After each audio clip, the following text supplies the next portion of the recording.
Welcome to Penrose Learning, where we make understanding easy. You start by confirming permissions and picking where the bot will live.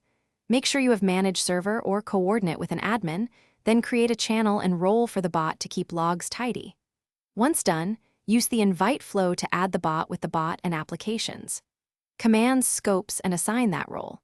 This establishes a clean environment and prevents permission conflicts, so the bot can respond to /commands and read messages without exposing admin rights.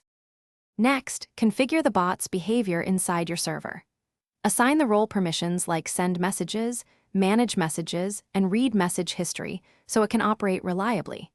Then use the bot's /commands or its prefix commands to set your desired prefix, enable or disable modules, and adjust settings.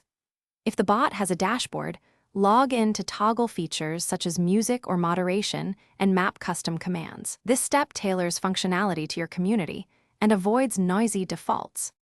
For regular use, test core commands in the bot channel to confirm they respond as expected and show moderators how to invoke common actions.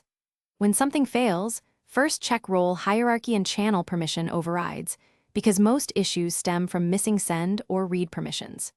If that doesn't fix it, restart the bot or capsule the error by collecting timestamps and command text, then contact support with logs. This saves time and helps developers resolve edge cases faster, keeping your server smooth and stable.